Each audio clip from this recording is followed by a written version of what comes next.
GoForThe2.com in with the Week 11 college football predictions. Week number 10 did not disappoint. Major upsets across the top 25 landscape, really changes divisional championship and title odds along with the college football playoff. And buckle up, the final 3 weeks of the regular season are going to be very interesting. We'll see how it plays out. If you want all the news and top 25 breakdowns, tune into Carver and Lisi every Monday through Friday, 10 p.m. to midnight. Sirius Channel 159, also SportsGridRadio.com, Monday through Friday, Carver and Lisi, 10 p.m. to midnight Eastern Time. And then Saturday, College Football Today, the kickoff show, 9 a.m. Eastern to noon Eastern kickoff. We get you prepped and ready. Best bets, prop bets, under the radar games. We cover it for 3 straight hours. SportsGrid.com for the video portion. And then Sirius Channel 159, 9 a.m. to noon kickoff Saturday morning. So tune into College Football Today. Let's break it down. In this video, 7 picks, going to be very ACC specific. 3 selections within the conference, and then we'll kick it around. You can always hit me up on Twitter at GoForThe2. That's the number 2. Let's jump into the ball game in Syracuse. Florida State on the road. They've won 2 straight in the series. Picked up this victory last year in Tallahassee, 33-30. You're talking about a Florida State team that has won 2 straight in back-to-back meetings against Georgia Tech and Miami. They've covered both games. The Jordan Travis playing lights out, very clean with the football since that road loss to NC State 3 weeks ago. His 2 critical interceptions really cost the Seminoles that ball game. Struggled in the first half against Clemson as well, but has bounced back in back-to-back spots. When you look at Florida State right now, they just seem to be headed in the right direction. They didn't get phased in terms of the rivalry perspective going up against the Miami Hurricanes. Miami was sloppy heading into that matchup. Florida State started fast. They forced turnovers and never looked back in terms of the 45-3 beatdown. This is an offense that's averaging 211 rushing yards on the ground, playing very well in run support, only giving up about 140 rushing yards to opposing offenses, 3.7 yards per carry. But this secondary is bend but don't break. They're only allowing about 176 passing yards to opposing quarterbacks, and I think that's the matchup headed on the road in terms of Syracuse facing Schrader and Oronde Gadsden Jr. When you look at Syracuse right now, they are on a 3-game losing streak. What's the problem? They're not running the football consistently. Last 2 games, they've only rushed for 86 yards. Sean Tucker's been a non-factor. And third down opportunities, they've only converted 26%. When you can't run the football and stay ahead of the chains, that puts pressure on the offensive line. That puts pressure on Schrader to make plays over the top. And I don't think he could do it against the speed of Florida State. I like the way they're running the football. They're playing very well in terms of third down defense, holding opposing offenses to 34%. I think Florida State makes a statement as well. They're laying 6.5 on the road. I do feel might be a close ball game, 4.5, but in the end, Florida State does pull away and win this ball game by double digits on the road Saturday night in Syracuse. Another ACC battle, the big one in terms of Death Valley. Clemson gets absolutely shocked by Notre Dame. They allow 263 rushing yards on the ground to the Fighting Irish. Forced turnovers by Notre Dame. They scored off those opportunities. Interceptions, critical ones by DJU, led to points, and they were blown out in the third quarter, trailing 28-0. They battled back for a couple of garbage touchdowns in the end, but Clemson right now is out of the national championship picture. They do have the opportunity to win the ACC. That was not a conference game. Everything is in front of them in that regard, but where is their mindset going up against the Louisville Cardinals? They have won 7 straight in the series. You will look at this ball game last year. They won 30-24 in Louisville. They trailed for much of the first half, battled back, needed a goal line stand against Malik Cunningham to pull that ball game out. Cunningham got hurt on the final drive, was a little bit gimpy, and that's how Clemson did pull away and cover that number as a 3.5-point road favorite. But you look at this defense right now, especially in run support, 263 allowed on the ground to Notre Dame. A couple of weeks ago, even though they got the winning cover against Florida State in the first half, the Seminoles pounded the rock for about over 4 yards per carry. You look at that ball game, Florida State rushed for 206 yards on the ground. That's the matchup going up against Louisville. You have a red-hot Louisville team that is now running the football consistently. They're averaging 202 yards on the ground. They have back-to-back 200-yard performances against James Madison. I know it's not an FCS opponent. They're in the Sun Belt, but they just moved up this year. 211 yards against James Madison, 244 against Wake Forest. But here's the matchup. Their defense is playing as well as anybody in the conference right now. They are positive in turnover margin heading into this matchup at plus 10, holding opposing offenses to 34% in terms of third down conversions, and more importantly, have one of the best sack totals in all of the country with 33 total sacks heading into week number 11. And they do have a hot quarterback in Malik Cunningham. He has the potential to take this game over with his legs. He's only thrown for 8 touchdowns, but if Clemson can't contain him in terms of the RPO game, this could be a factor in terms of the Clemson defense. Clemson right now, you look at the numbers, they are absolutely dominant in terms of just how dominant they are at home. Think about this. Clemson still undefeated in the conference. They are 70-6 straight up at home, straight up since 2014 against ACC opponents. That's 70-6 straight up. But more importantly, since 2015, they are 50-1 straight up at home. They just don't lose. The only loss came in 2015 to Nate Peterman. But what is the mindset? They're not running the football consistently, giving up a lot of yards on the ground, and they're playing with a team that's playing with house money right now in the Louisville Cardinals, 6-3 on the year. I think Louisville strikes the upset. If there's ever going to be a time that Clemson goes down at home, I think it's this week. I'm calling for Malik Cunningham and the Louisville Cardinals to shock the world. They get the road win over the Clemson Tigers. They're catching 7 points in this ballgame. Line open up at 7.5. It's down to 7 in most books, especially in New Jersey. I think they potentially could be one of the most underrated defenses in the ACC. 14 interceptions on the year. That could be the difference going up against those quarterbacks for the Clemson Tigers. DJU and Klubnik in this battle. Louisville shocks the world and gets the road win over the Tigers. They move potentially to 7-3 after week number 11. Another big ACC battle, we have North Carolina and Wake Forest. North Carolina does get the 31-28 road win, but no cover over Virginia and Brennan Armstrong. You look at just right now, Drake May playing lights out, 31 touchdowns, 3 interceptions. They're 5-0 in terms of the ACC play. All eyes are on them to potentially run the table and get to the ACC championship game to square off against the Clemson Tigers. But you have a team in Wake Forest that is beaten down. They've lost 2 straight. They have not looked good in terms of the running game. They have not looked good in terms of run support either. And their quarterback, Sam Hartman, has been very turnover prone heading into this ballgame. 24 touchdowns, 9 interceptions. But I think Wake Forest has a potential in this matchup to bounce back in a big way. They opened up as a 3.5 point favorite.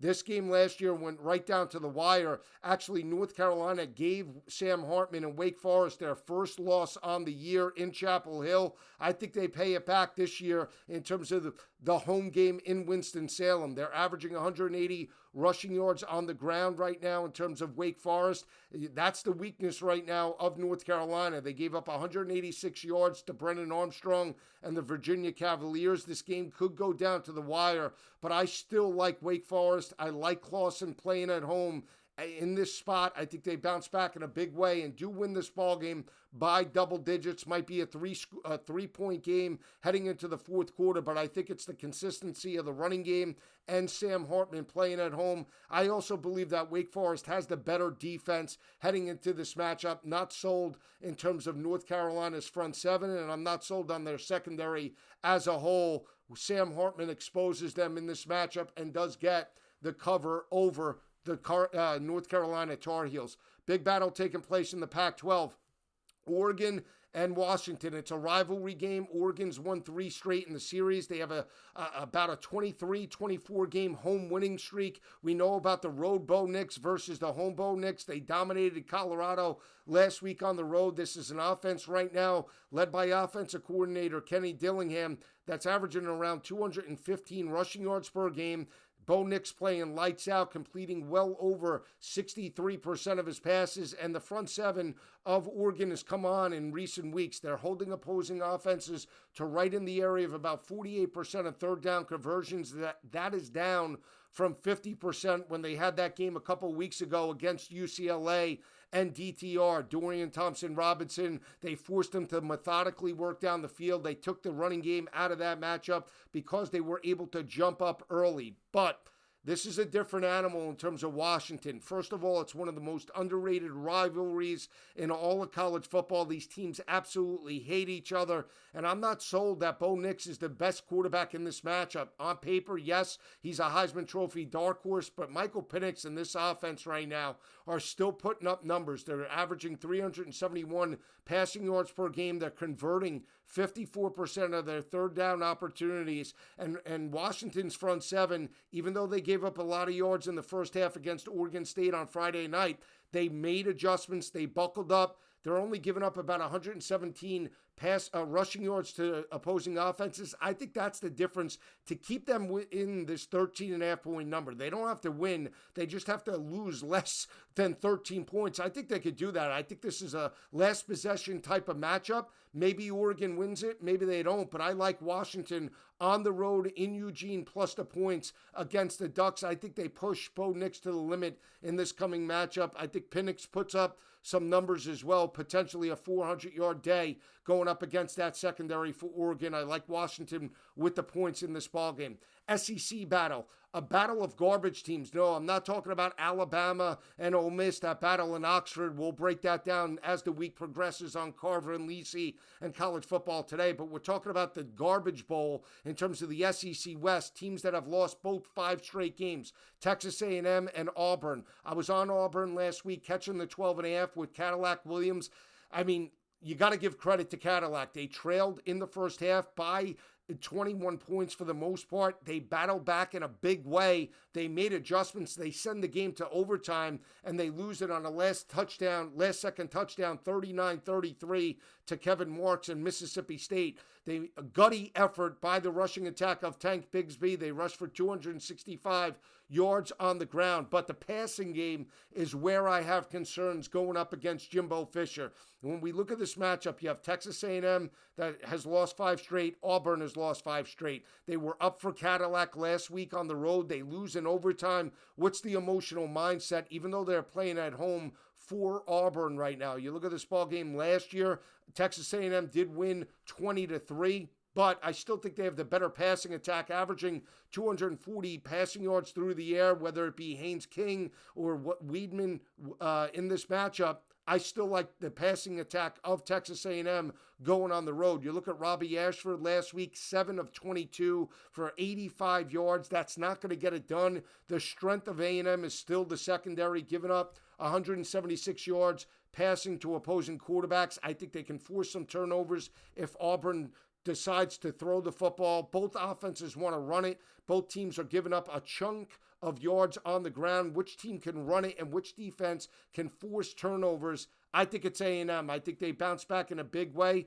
Jimbo does have the coaching advantage, even though he's coaching this team down this year over Cadillac. Cadillac did a fantastic job last week. I just think they're up against it right now in terms of the quarterback and in terms of what they have from a passing attack in this matchup for the Tigers. I think A&M strikes the mild upset on the road on the Plains against the Tigers. I think it's a 7:30 kick, so tune in. I like Texas A&M in that ballgame.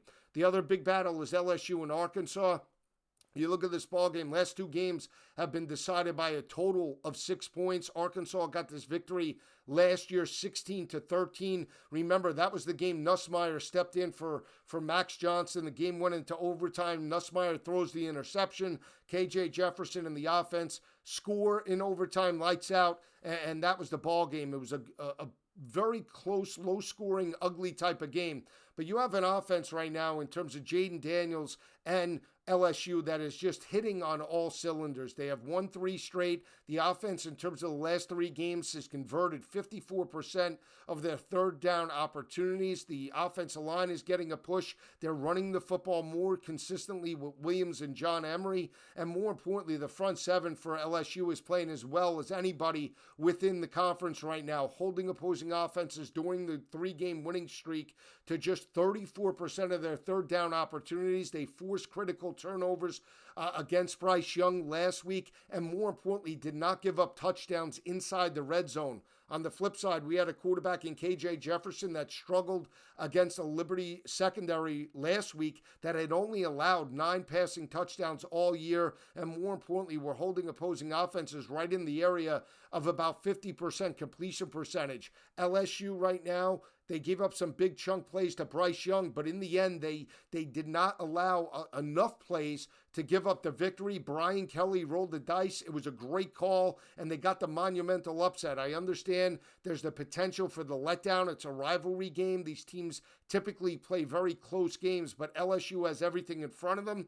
I just think they're a little bit more consistent, have the more consistent quarterback, and have Brian Kelly that's 21-6 on the road straight up since his days over the last 4 years against opposing FCS and FBS opponents from Notre Dame till this year. Got the road win a couple weeks ago as an underdog in terms of Florida. Now they're road favorites. I still think LSU covers this number. Might be tough for a half.